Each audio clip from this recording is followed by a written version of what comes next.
Hi everyone, welcome back. Today we are talking about something most people don't say.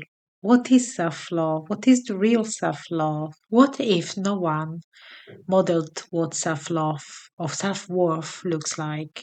We have no boundaries, we were shown not much empathy, and no space to make many mistakes. All these people, gurus say, just love yourself and you'll be fine. But I don't know what that is or how it feels.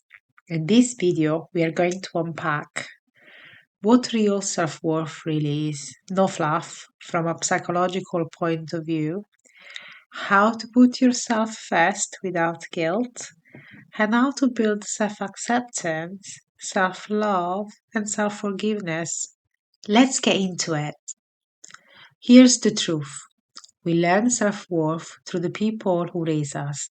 When caregivers see you, comfort you, and validate your feelings, you internalize the belief I matter, I am safe, I am loved because I exist. But if love was very conditional, based on your performance of being quiet or being polite, perfection, people pleasing, you internalize a different message. I only deserve love when I get it right. Unfortunately, that becomes your self talk as an adult. Dr. Christine Neff research on self compassion shows that many people mistake self criticism for self motivation. But harshness actually activates your brain threat system, the same system triggered by physical danger. Over time, that keeps you anxious and self doubting. So, if you were never shown unconditional self worth, it's not your fault, but it is your opportunity and your responsibility now to learn what you never got to see. Gently, one thought at a time, you can learn, unpack this, and reparent yourself. Real self worth isn't about feeling confident all the time or thinking you're perfect. It's about feeling safe inside yourself, even when things go wrong. Psychologists call this unconditional self acceptance, knowing that your value doesn't disappear when you make a mistake. Research in cognitive behavioral therapy, Albert Ellis, 1994, shows that people with high self acceptance experience less anxiety, have got more resilience, and greater authenticity. So, here is what it looks like in real life. You can make a mistake without collapsing into shame.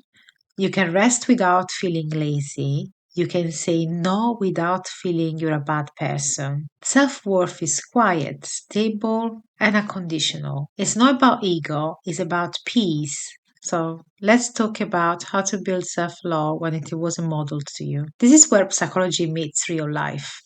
Dr. Christine Neff's research shows that replacing harsh self talk with curiosity and kindness literally changes your brain biology. Instead of asking, what's wrong with me? Ask, what do I need right now? For example, that simple shift reduces cortisol, your stress hormone, and increases emotional regulation. You're teaching your body safety instead of shame. Now, let's make this a real example. So, let's say you take a wrong turn while driving. Instantly, your brain goes, "Oh, I'm such an idiot. I can't believe I did that." That is your old conditioning, the voice of learned criticism.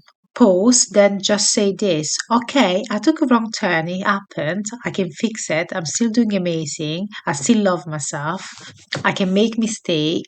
Say it again if you need to, correct yourself. No, actually, I'm doing okay, I'm learning, I'm doing amazing, I'm human, I'm proud of myself. This isn't denial, it's neuro reparenting. Replace self attack and undermining. You are teaching your brain that imperfection is safe. We are all humans.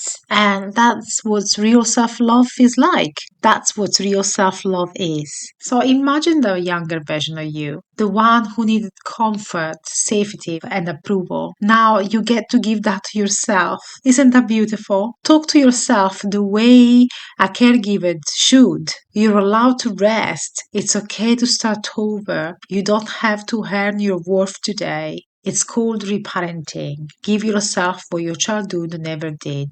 Over time, your nervous system will learn to relax and be in peace in your own presence. This is not about blaming anyone. This is something between you and you. Also, boundaries equal self respect. Psychologists call this healthy selfishness. It's not about ignoring people, it's about protecting your peace. Boundaries say, I choose how I'm treated. Every time you honor your limits, you strengthen your self truth, which is the backbone of self worth. And if you can't think your way to self love, you have to act your way into it. Small things really count. Eating when you're hungry. Say no to things that drain you. Journaling something you're proud of. One of the hardest but most freeing parts of self love is self forgiveness. We'll all have that version of ourselves we're not proud of. But holding on to guilt doesn't make you better. It keeps you very stuck.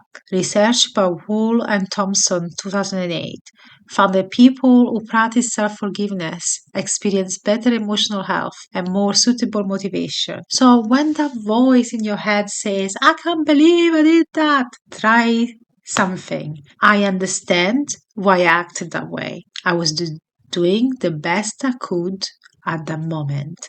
And now I am choosing differently. It's not an excuse. It's freeing you. It's say I've learned. I still deserve peace. If no one ever showed you what love looks like, let this be your reminder.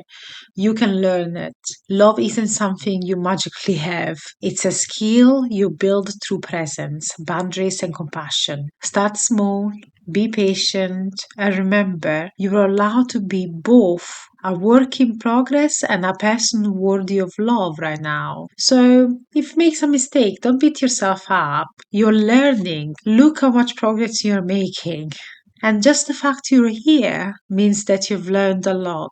So if this spoke to you, leave a comment below and say, I am learning to love myself. I am not selfish. I am healthy. And you are doing something incredibly brave. Rewarding what love means, it is not a small task. You will change from the inside out. And also, please like and subscribe to these videos. I'm loving making those videos and I'd love some feedback. Lots of love to you. Take care.